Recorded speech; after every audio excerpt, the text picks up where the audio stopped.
Hello and welcome back to the FSF podcast. I'm Tim, I'm your host, and this is the show that is made by a nerd for nerds. So welcome to the Nerdatorium. Now, our guest today in said Nerdatorium is an extremely talented artist and writer. He's got a very creative mind, and I got to know him a couple years back at a Comic-Con and through friends of a friend, and I think we've become friends since then. I like to think we have. He's a really cool dude. I enjoy talking with him very much, and I think that you will as well. He's a creative mind between comics and graphic novels like Staunch Ambition and let's say that right, Inferno City Firehouse. It's not good when you try to combine words. I just tried that there, but it's definitely Inferno City Firehouse, not whatever I said before that. But tonight we're going to talk about his origin story, how he got started and what he was doing, his comics and graphic novels, as well as his brand new project that he is genuinely excited about, and rightfully so. It's a very cool project. I'm excited to see what's going to come of it because I know he's pouring his whole heart and soul into this thing. And it's very, very impressive. Please help me in welcoming Brian Lau to the FSF podcast. Welcome to the show, Brian. Timothy, how art thou? Hey, thou Tim, how you doing? Dandy, thou art fine. I'm going to have to work on my do's and don'ts.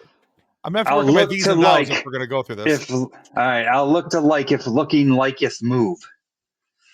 That's I got nothing for that one. That's from that's one line. I don't know why I remember that one line from Romeo and Juliet. Probably because I was like, what the frick did she just say? And I had to look it up to figure out what she just said. Awesome. I never, how you doing? I'm good, man. I probably should have paid better attention during Shakespeare, but in school, but I can firmly tell you I was only paying attention to the Shakespeare stuff because I thought some of the girls liked it. So past that, I really wasn't paying attention. Isn't that always our motivation? When you're young and dumb, absolutely. I guess. Yeah. You know, and now it's just trying to make my wife happy. So, all right, but hey, let's talk about you. Let's talk about because one of the first questions I like to ask Brian, every single guest that comes on the FSF podcast. I asked them this question because for two reasons. Number one, I like to know what makes people tick, why they do what they do. Why are they so investing of themselves and their resources into the whatever it is that they're doing for a career. But also, I'm a giant nerd, and nerds love a good origin story. So in the story of Brian Lau, what got you here? What made you decide I want to be a creative writer, artist, and all the other cool things you do? Well, it started when I was young, and it started with art, visual arts. So since I was young, I would draw, and I just had I was always intrigued with drawing more than, most kids would. So I distinctly have a couple memories that stood out to me. Is my dad would go visit my dad on the weekends, and my cousins would be there, and we're all playing and that. And there was this guy friend that he had was hanging around with, and he was this artist that would sit down and just draw like realistic portraits. And he did this one drawing of my dad had with these like cool sunglasses and every detail of the reflection. And we're just young punks, kids running around playing, cousins. We haven't seen each other in a while, and we're going nuts. But I just stopped. And I'm looking at it, and I'm like asking him all these questions, like, how do you draw? It's like he's like a wizard to me, and it's like he's this magician, and he's how did he do this? And I'm asking him, how do you do that? How do you do this? And I remember all my other cousins and my brother, they would come over like, what's Brian looking at? And then they're, oh yeah, that's really cool. And then they go run picking their nose and like chasing each other again. And I'm still standing there asking them questions. So I just always loved art. And I remember my mom going to night school, and my mom had us when she was young. So we were pretty young when she was still young.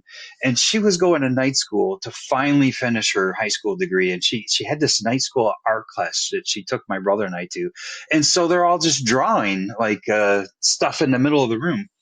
And these people were like crazy adults, like old people for me. I'm a kid. But they probably were like, 20, give or take. And, but anyways, everyone's drawing something. And at the end, I'm this little kid, and everybody's complimenting that, how I was able to draw this. And I'm getting all this praise from like these adults, and I'm like, wow, man, I have that magical power. So it started with art. And then the geekdom, as far as graphic novels turned that way with my brother. It was a huge geek. And so he was into comics and all that stuff. And so Okay. I loved him because I'm an artist. But then I started getting into comics through my brother, and just out of the fascination of the beauty of the art. And then always wanted to do art. And eventually I went to school for graphic and commercial art. Okay. Yeah. Now, out of the comic books and things, was there one that like really jumped out at you? I mean, like you talked about the pull, watching this guy do this art and how that pulled you Yeah. in. Was there a similar response with a particular hero or comic book line that you went, oh man, that would be fun to do? Well, as far as what intrigued me to comics, Daredevil and Contest of Champions was like a 3-part limited series back in the day, where it was like all these heroes against you. It was actually kind of a similar idea to Secret Wars, right? Where you had all these heroes and villains on a planet. But Daredevil, but the comic book cover that my brother had bought that got me to just on my own have to find out what's going to happen, and really got me into comics, was Secret Wars issue cover number 4, where the Hulk is. I've shared this oftentimes on social media, but where the Incredible Hulk it's all rock almost like the 90% of the cover is like just rock, and it's like underneath a billion tons of rock is a Hulk, and he's not happy, and it's this sliver of him holding up this mountain of rock, and all the other heroes are laying down. I don't know if you remember that Secret Wars cover, but I was like, it was like just the concept was like, what is going on in here? And then Spider-Man is my favorite character by far. The humor, the wit. Usually they have the best quality artists and stuff. And I'm a Marvel guy. I do love DC, but X-Men I was into big, and the Incredible Hulk. With the Incredible Hulk TV series, the only really kind of good thing we had as superhero stuff when we were little, the Bill Bixby Incredible Hulk. Yeah, that was a great show. Yeah, we didn't have much back then. It was slim pickings. Yeah, between that and Wonder Woman, I think those were the only good superhero type things that they had done. But yeah, there were some other things that they tried to do that were a little rough. But well, the older I get, the more I appreciate. I never liked the Batman stuff when I was little because it was so corny and cheesy. The Bam, but it was like that was the point. And so as a kid, for some reason, I just thought it was dumb. But now I look at it and I'm laughing my butt off. I do enjoy the campy humor of the old Batman series. Not only with the Bam, Pap, Zow, and all the stuff that would pop up on the screen everywhere, but also just like the lines in between, like Batman and Robin, and the we're gonna get the whatever the invention was, it had the word bat in it, or it was the where the one movie where he's on there's a helicopter and he's on this ladder, the rope ladder, and there's this fake shark, and it's like he gets the bat repellent or shark repellent and something, and I'm just like, they really leaned into it to where it was like, that was great. There's so many things that I've learned about that show between talking with Burt Ward, of course, Robin, and just some other research I've done with, and talking with other people around who were involved in that series around that time, and like even with like Cesar Romero playing Joker, like he refused to shave his mustache. So they just painted over top of it. So if you look at Cesar Romero, you can see his mustache in the white paint. And it's just very, the little things like that about that show always amuse me. It worked. It worked. It does. It's, I always feel bad when people are like, "Oh, it's so stupid," because I'm like, well, that's what they were going for. They were going for camp. They were going for cheesy, and they nailed it. So I think part of me just wished, longed for the Batman that we eventually got, which was the Dark Knight, and we knew Batman could be so badass like that, but the campy stuff has its place, and it was a good stepping stone. So Yeah, absolutely. All right, so let's talk about some of the comics that you have personally put out into the world. You have your graphic novels with Staunch Ambition and Inferno City Firehouse. For some reason, I keep on wanting to say Inferno City, but anyway, it's Inferno City, All not the right, other way around. that's a good way to Uh, put it. yeah, but the Inferno City Firehouse. So, when it comes to those, what was the impetus for you to start each of those projects? And what do you think that people will enjoy most about each of those storylines? Well, the sci-fi story was the first thing, and it all kind of started from a character design and a character I had that we were going to turn into this story, but I just kept. I'm really so I'm a geek, like you say. This is a show by a geek for geeks. But a lot Yeah. of the times, being a geek, especially sci-fi geek, you love philosophy, you love science, you love theology, you love history, you love.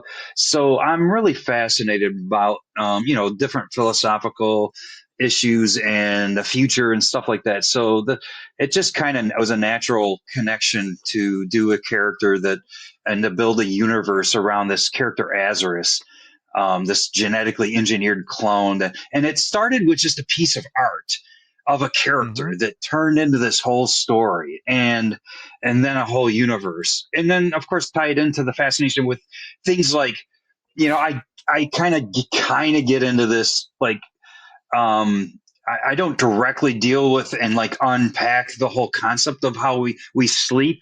But in the story, but it's part of the universe and it's alluded to. But the idea in the future that intrigues me is like, what if we figure out what's happening when we're sleeping and how we're regenerating, and we can connect up the machines and it can circulate our blood or something and regenerate us quicker. So and then Okay. I to make it more realistic, I'm like, what if it wasn't just like snap of the finger, I'm regenerated, but it was maybe you had to still sleep for 4 hours connected to this machine, but you could be get a full regenerated rest. This whole concept of rest is like we take it for granted, but it's so crazy, right, that we have to sleep Hmm. every day. But then um and then like these machines can be abused and misused and people can use them to get high or who knows kind of weird trips and stuff. And then you get into the theological implications of rest and how people look at like what is the significance of rest. And for Christians that's a huge significance because you have this the 6 days of work and the seventh day of rest. And why is it like that, and what's the significance of that? And one of the things you would get into would be that we, we could get so caught up into our work that we want to control everything and do everything that we don't have faith, or we don't have peace. And rest Okay. kind of ties into that, right?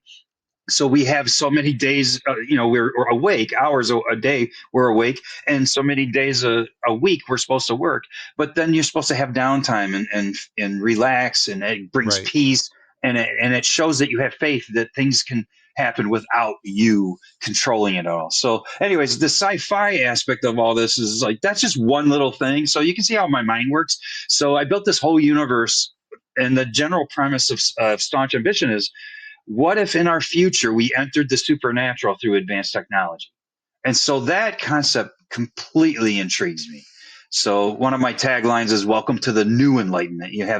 We had the scientific enlightenment, and now we got the scientific enlightenment combined with a supernatural type enlightenment. So that's a little bit of the idea with the sci-fi supernatural Staunch Ambition.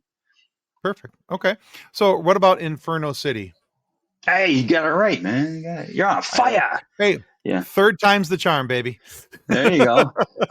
And so that one came at me sideways from a firefighter buying my sci-fi book. He's a geek like us, and Okay. he's buying my book. He sees this firefighter poster I did for the Detroit Fire Department, Right. and he goes, "You should do a book about firefighters. Nobody does graphic novels about firefighters." And I just was intrigued with that because I had never thought about it, and I thought about my whole life, buying comics, and I was like, hey, I don't remember actually ever having a comic dealing with serious firefighter stuff.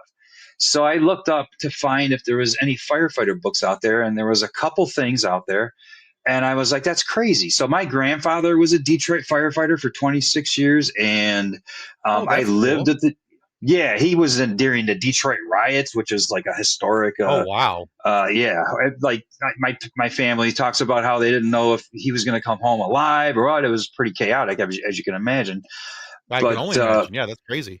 yeah, exactly. But he had went through some stuff, and I lived at the Detroit firefighter. That's how I did the firefighter poster.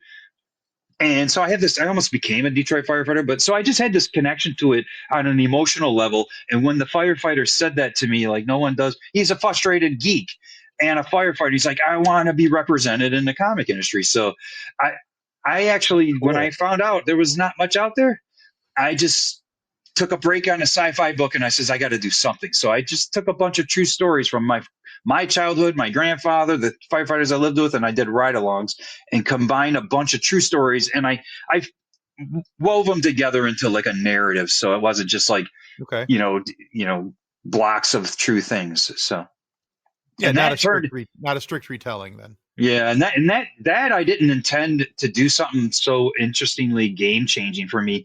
It just felt called to do it, but because it's so unique, it opened a lot of doors for me. So it was night and day. Like the quality of both books is great, but as far as art, because I don't do all the art, I work with amazing artists. But that firefighter book was so unique. It opened up doors. I worked on my first movie, a movie called Florian's Nights, which some of the guys in my book are in this documentary about Okay. firefighters. So it's been a game changer because it's such a unique concept in graphic novels. And honestly, that's one of the first things I thought of when I saw it when you and I first met at the Monroe. It was the Pop Fest back then, Yeah, and that's one of the things I noticed. I was like, wow, I don't think I've ever seen a graphic novel or comic book about firefighters before, and so I thought that was right. really kind of cool. Um, and I did, and one of the other things I noticed is that when these firefighters would come through, with their families and everything, you could almost watch them make a beeline for your table as soon as they saw the Inferno City poster. Yeah, They're like they're beelining to your booth, and so that's kind of cool. yeah. I They'll also stop. did You'll not, get people stop and go, "What is that?" Because it's like, yeah, what? I haven't seen anything here like that. no, it's a complete difference to what's going on in the industry. So it's kind of cool. It's creating its own little energy around it. So I kind of got um lucky with that. It just happened, and I was passionate about it. But it's like yeah. with someone look at my Staunch Ambition, and it's like there's no emotional connection. You go there and you see Spider-Man, something Spider-Man or X-Men or Deadpool, and you're like, there's people have a connection because they know the character. Well, Hmm. I didn't anticipate this, but with the firefighter book, there's a built-in emotional connection because like maybe they know a firefighter, maybe they are a firefighter, or Yeah, it's based on true absolutely. stories. So that was something I just kind of lucked into, but it's been remarkable to see the effect it has on people because of that. Yeah, it's they're both really well done, and I think they're both fairly very cool. And he's mentioned Spider-Man a couple times. And by the way, I'm going to put it up on the screen here. I couldn't find it before we started, so it's going to pop up somewhere during this. But I Okay. bought a really cool picture from Brian, and I absolutely love this Oh, this that. photo. Yeah. Yeah, it's Spider-Man and Nightcrawler playing basketball, and I just absolutely Yeah. adore this picture. But anyway, I want to bring that up now because before I forget, but we're going to pop that up on the screen so people can see it. But you, yeah, but I did not going back to the firefighter comic. I did not realize that there was a personal tie-in for you Oh, on yeah. You that. got on the I, inside cover. There's a picture of my grandfather in there. you know what? As many times as I've looked at those books, I don't think I've ever seen the inside cover. I think I looked at everything else, Yeah. but going through the pages and stuff, but I don't think I recognized that. So that's kind of cool, man. That's a really Yeah. cool. What? That's a really cool tie-in. Yeah, my grandfather, Detroit firefighter, obviously through some tough times, and it's not the same to be a firefighter in every city, but Detroit's definitely one of the toughest ones. But one of the things that he went through in that book is gut wrenching, and my aunt told me she only saw her dad cry twice. One time when his wife was sick. My grandmother lived to be 97, so that all worked out fine. But the other time was when he went through something we put in this graphic novel. it was tough. And even just for Okay. us to write it and to do the illustrations was tough. So yeah, he God bless him, and God bless all first responders, man. I'm a huge patriot, and I'm a huge supporter of first responders. And this book is not all, blowing smoke up your ass. You swear on this, right? You were good. You're good. Sorry.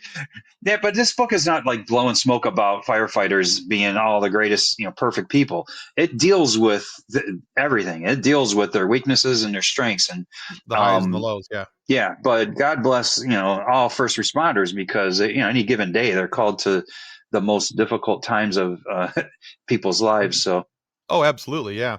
There's nothing wrong with humanizing someone, even if when yeah, you do that, you point out their highs, their lows, and it helps, but you're still elevating them and showing them for yes, what they're doing. And I think that's extremely important, because they're doing a job that I'm too big of a sissy to do. So I am yeah. extremely thankful that there are folks out there who can do that work because I could not. I'm Um, sure so if I was in a fire, even if I was in the shower, you'd barge into the house and carry me out, save my uh, life. I was thinking more of being He's like, I'm thinking more of being a first responder to like an accident and seeing oh yeah, all no. that kind of stuff. And I don't know. Oh, drug I don't know about all overdoses, that. car accidents. Yeah. Yeah. The thing is, Brian, I'm 6'3" of teddy bear. I can look big and imposing at times, but I'm pretty tender hearted. My wife will tell you that for sure. Yeah, But you are. You're a I'm cool a guy. pretty I'm a pretty tender-hearted fella, and it kills me to see other people going through that type of stuff. Because I was almost a nurse. I went to nursing school. Oh wow, I that's was tough. Yeah. just shy of getting into my clinicals, and I was like, yeah, I don't think I can do this. Really? Um, You yeah, just like this is not my thing because it's like too hard. It's tough. yeah. Wow. Uh, the excuse I used was Excuse- that the excuse I used Get the was blood that off of me. Ah, blood. actually, I don't have a problem with blood, but Right, if you right. puke, I puke. That's the way this Oh, you works. know what? That's me too, man. I can see brain surgery. I could do Yeah, brain surgery if I had to, but yeah, snot, and the worst is snot, but puke. Oh yeah, stuff is. puke and poop. I have a hard time with those two things. And so they told me that my first 6 weeks of my clinicals were going to be at an old folks home, and I was going to be Oh basically a yeah, CNA wiping booty. And I'm like, no, I'm not. wiping booty. You make it sound cool. I'm wiping some booty. I don't think it's cool. If I could have made it myself think it was cool, I might have a different career right now, but I No, could I not. don't blame So you, man. I don't blame you. That I takes told a my whole. wife, Yeah. yeah, yeah, I told my wife that I was going to go back to where the only poop I had to deal was with the crap from customers because I was in sales before I went Yeah. into nursing. That's I'm that like, can I'll deal be with that just as crap. bad at times. Yeah, exactly. All right, but let's talk about. So those are the two that we know that you have out right now. But there's a very big project you're working on, and I'm very excited to talk with you about this because we talked a little bit more about this at Monroe Comic Con this past year at dinner after the show, talking about what was going on with it. And I know that you've got some things in the works, but you've got a new project entitled Blood of the Baptist. So I'm kind of hoping that you'll baby step us through this process because there's a lot. This is like an onion. There's a lot of layers to this thing. Oh, I And know. Yeah. with what you've got going on. So first off, let's start off with the inspiration. What made you say that I want to write a graphic novel comic book about John the Baptist? Well, if anybody knows anything about John the Baptist's life, his life is as dramatic as it gets and as tragic as it gets. It's the best. It's better than Shakespeare and Greek mythology. So, and we're talking history. So, Yeah. and the other thing is just like no one's done anything on him in particular. Like, he'll show up in a movie or a story because, if it's about Jesus or something, because obviously he's baptized him and whatnot. So, and when I was a child, I'm a Christian, and I heard a preacher talk about John the Baptist, and the thing that intrigued me that was so, I mean, to me, so intriguing. I think it's to any great art. most great art deals with suffering. I mean, when you got your best blues music, or you've got your war movies, or you've got your movies about people who've overcome the greatest, struggles. I mean, Right. those are the things that, you know, are on fire, man. They just burn passion in you. So Yeah. this concept of the thing that really intrigued me about John the Baptist is because, in Christianity, you get a lot of people who view Christianity as like kind of prosperity, right? If I'm a Christian, I'm going to prosper and I'm going to have all the blessings in it. And my understanding is it's not like that. And John really tells us something about suffering, right? I mean, obviously Jesus does too. The whole point of Jesus was he died on a cross and gave suffering meaning. There's hope in suffering, and suffering is the Right. biggest issue we all deal with. Um, and love and suffering. So, and what is love? Love is to suffer for the sake of others, right? So John, the thing with John was, you have this, we're waiting for the Messiah. And then he's like, this is the Messiah. And the idea was this Messiah is going to come and free them from their bondage under the Roman thumb, like lead a Maccabean revolt, like a revolution or army revolt against Rome so they can be free. And what happened instead is he professes the Messiah has come, and he gets in prison and he just sits and rots in jail. And then Jesus, the Messiah, is here to bring this great, freedom and all the stuff the Messiah is supposed to bring for everyone.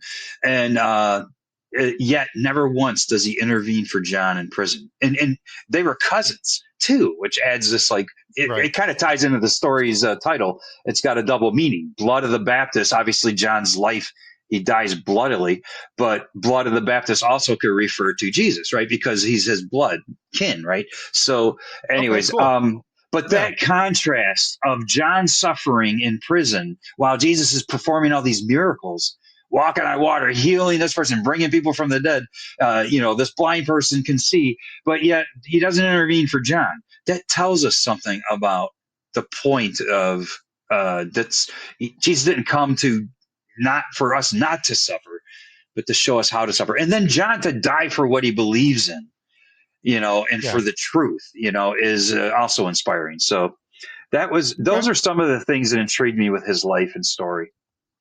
Okay. So, say someone is not a religious person, Right. are they going to be lost in reading this? Oh, they're no, I'm just kidding. I'm just joking. No, heck no. I mean, you like history, right? So, if you like to watch, good, like this, and this book is not so much.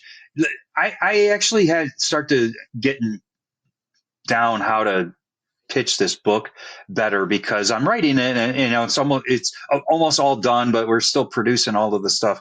But it's not like a book you would buy that's like, this book is about this saint, Saint Joan of Arc, and it just kind of goes through her life. This is a story drama, and it's a historical fiction. There's a fictional character in the story, Ben-Ami, who's the soldier, one of the lead guards of this prison that arrests John, and he has a whole story arc, and he's a completely fictional character. Because if anybody knows the story of John, well, you don't know the story of Ben-Ami and how it ties in. So all the Sure. history is actual history, and I'm true to the history, but then there's the historical fiction that you add to kind of fill in the gaps and stuff. So this is going to be like watching Saving Private Ryan, Hmm. kind of a Yeah. movie, in so much as it's a historical fiction, but it also is gritty. It's dealing with the slaughter of the innocents and stuff like that. So this is not like a Sunday school thing. This is not it's very Christian, because it's dealing with the whole point of John's Right. life was to proclaim the Messiah. Mm-hmm. Yeah, but it's not preachy, and it's like any kind of Shakespearean drama that deals with human suffering and a redemption arc, and Okay. just evil, good versus evil, like Lord of the Rings type thing. So Okay. Well, that's cool, because I yeah, think, a lot of people who are going to see the title and go, "Oh, Blood of the Baptist," and I want them to know that this is something more than just it's yeah, more like you. I like the fact that you're calling it historical fiction, because it's got some air of truth to it, but then there's also some curated things to help weave and Yeah. and navigate the storyline. So I think that's very cool. All right, so let's talk about the development of this project and the Kickstarter that's going to be coming.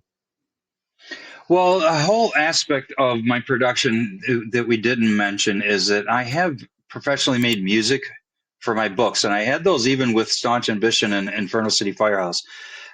So the music with those books is professionally made, but they're just kind of bonus. So like anyone who buys my first two books out, I would email them the MP3s of the music as a bonus, and it's music inspired by the story and all that. It's not like you're reading and it's like when you hear the beep, you turn the page, but but but I use them in my trailers, and it's a way to just have bonus. And I love music, so I'm not a musician, so I compose a few melodies, and I always dreamed of giving them to actual musicians to produce real music. So I did that with my first two books. But Blood of the Baptist, I am producing a full-fledged album with this Blood of the Baptist book. And the album is now, this is not just coming bonus. You can buy the album, you stream it. I'm producing music videos for it. I'm working with Grammy and Dove Award winning artists. I'm working with serious musicians and artists on this. And I just produced the first music video with the director, the guy who directed it, Andrew Holshoe. He's a cinematographer on a movie called Triumph of the Heart that just came out. It just came out of the theaters. It's streaming now. If anyone looks up Triumph of the Heart, it's on the life and death of St. Maximilian Kolbe, a priest who died in the concentration camps for someone else. He switched his life for some other guy in the concentration camps. And it is a beautifully shot movie, like Schindler's List cinematographer. He was the cinematographer, Andrew, who I worked with on my first music video. Just magnificent quality. So I just spent a crap load of money on this music video, and the album's turning into a whole other thing. So the idea is I want to produce a movie. I actually think that this Blood of the Baptist would become a feature film. So the idea is that, do the music and do the graphic novel. But the other idea is to do one of the music videos that looks like a pitch for the movie for Blood of the Baptist. So it would look like, John the Baptist's lifetime. So the music is a whole other aspect of it. So amazing music, different genres. One of the guys I'm working with is a Jewish guy in Israel, in Tel Aviv. And he was actually at the festival October 7th, the morning of October 7th, before Hamas came in and killed everyone. Killed all those people at the festivals. He was there. He's an amazing singer, guitarist. I mean, amazing. Troubadour Adam Road, if anyone looks him up, man. He's got one album out, and the whole album's like brilliant. And so we're working on 3 songs. But he was there that morning setting up the stages, and then they left. Him and a few of his friends left because they'd spent the whole morning setting the place up. And then we all know what happened that day. So he's actually tapping into that with this Blood of the Baptist project and the songs we're working on. It's intense, man. This whole project is very intense. Now, what did the Kickstarter? The goal is I don't know if I'm going to use Kickstarter, but I'm going to do some kind of a pre-order campaign. Okay. And the goal is to probably do that around. I'm thinking give or take May next year. So I have 2 music videos. The album's almost done. The music, there's going to be 12 songs on it. And then the book is just over half illustrated. And then I have the whole thing outlined, but I still have to just flesh out the last, maybe 25 pages. And then you got to letter it and all that. So the Kickstarter or the campaign will come up pretty soon. So, okay. So keep an eye out for it. But yeah, I'll let you know when that's happening around, hopefully early next year sometime. All right.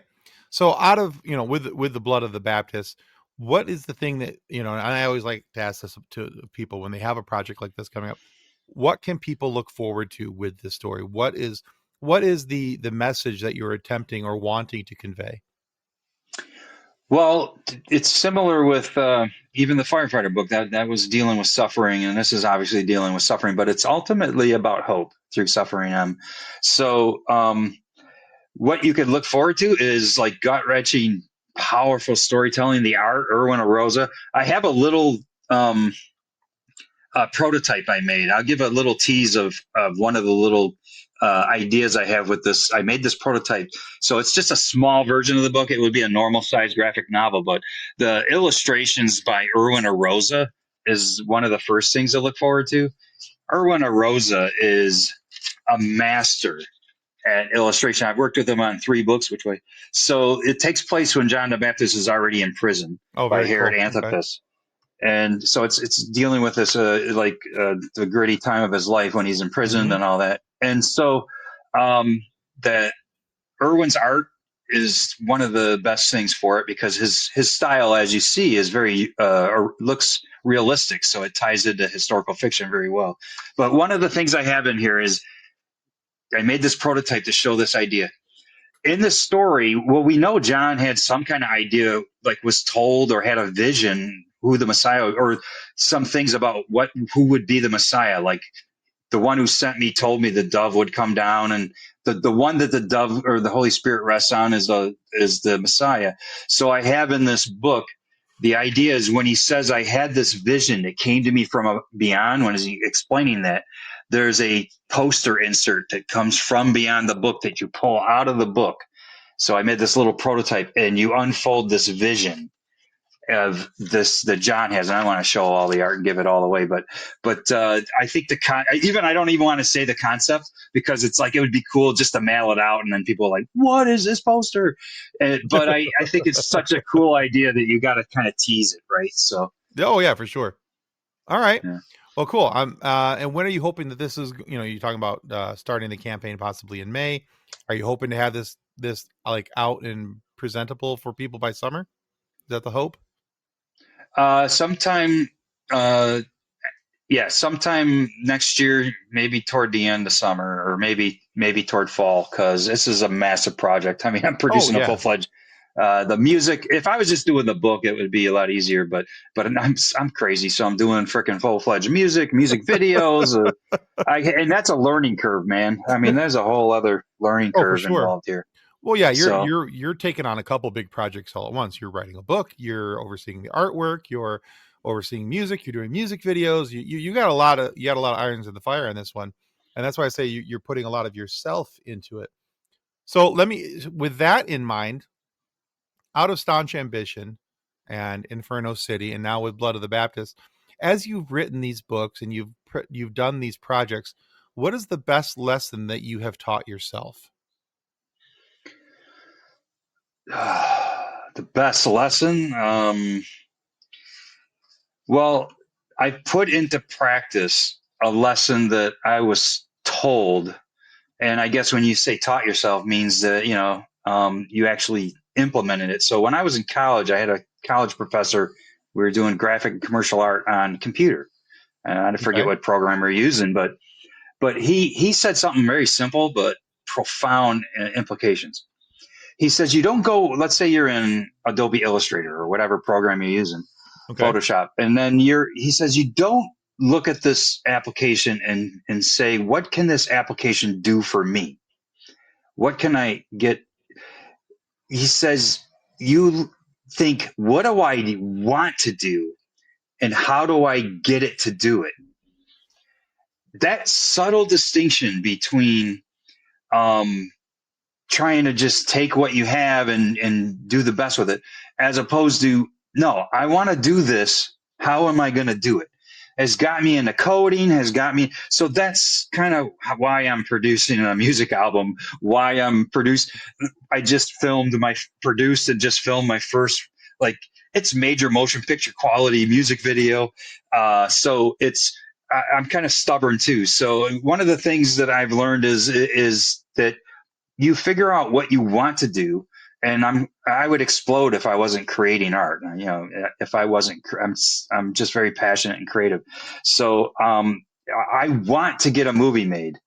And not just a movie made. I've had friends get movies made, and they were not good movies. And it's like, nah, that's not good enough. I want to get a movie made that's great. So I want to make a movie, but I want it to not suck. Got it. Yeah, set the bar up higher than just getting a movie made. But no, when you do graphic novels, I envision it as live action, right? That's the whole point of a sequential art. So, I mean, the focus is on the book and the music, but I do dream of it. How would it be in live action? So I'm just like, what do I got to do that? And that's what I'm doing. So, All right, cool. All right, so here's another one of those questions I like to ask so I can get to know somebody a little bit better. So you're doing all this stuff for Blood of the Baptist. You've got other projects you're working on at the same time. But, there's the old saying, too, that, all work and no play makes Jack a dull boy. So how do we keep Brian from being a dull boy? What do you do to recharge yourself? exercise is good. So I've been playing a lot of tennis or pickleball and disc golf. My son's gotten into disc golf. So, and then I grew up with a pool table. You ever play billiards? Did you ever shoot pool? I'm not very good at it, but yeah, I have.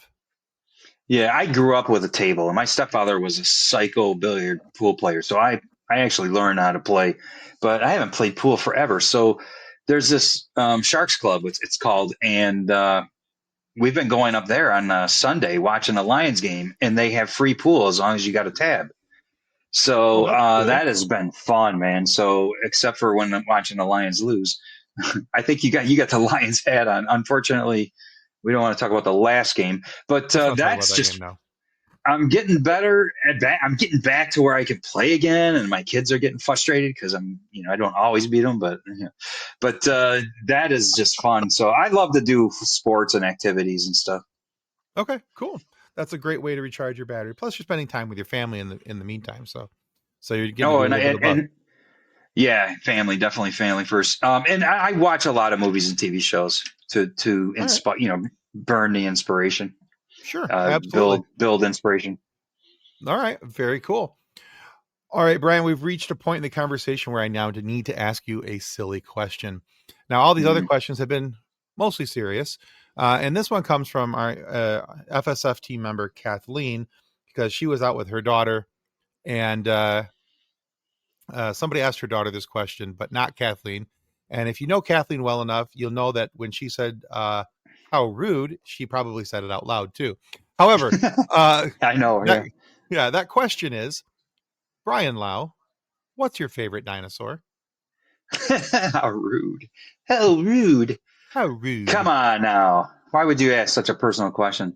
Wow, I remember being in the dinosaurs. It's been a while. I don't remember all the names, but Okay. I tell you what,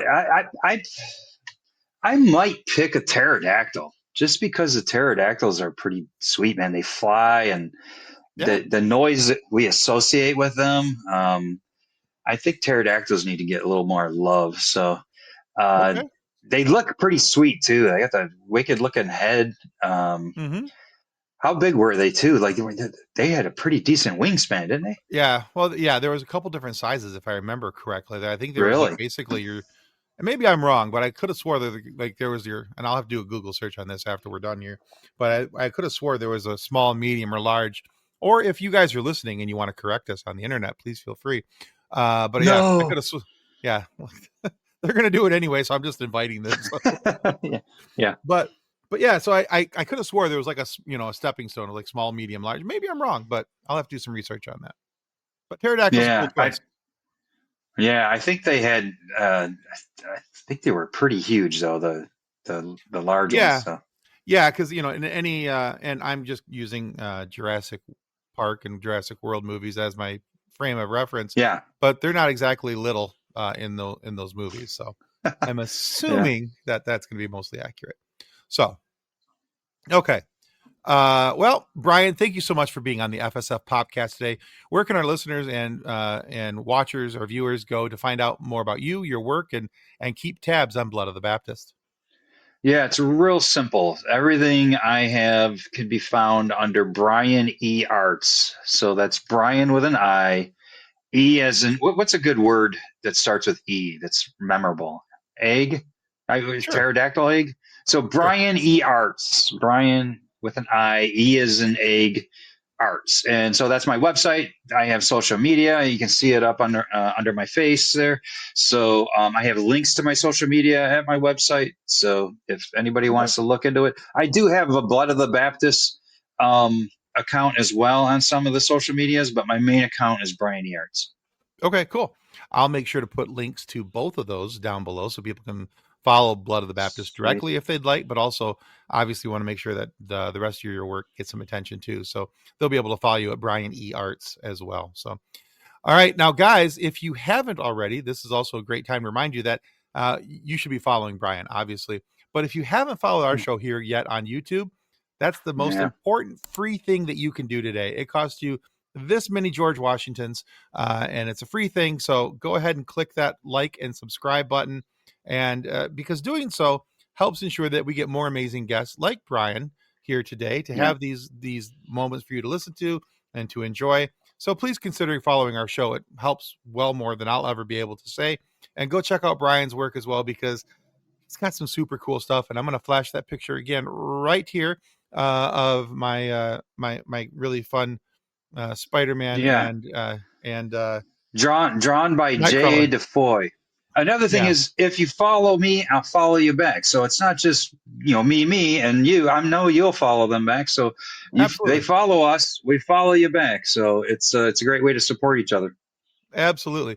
So yeah, go out there, check out Brian's work as well. Give him a follow. You're going to be impressed by what you find. So thank you to everyone for watching and or listening to the FSF podcast. Thank you to our guest, Brian Lau, a.k.a. Brian E. Arts, for being on the show.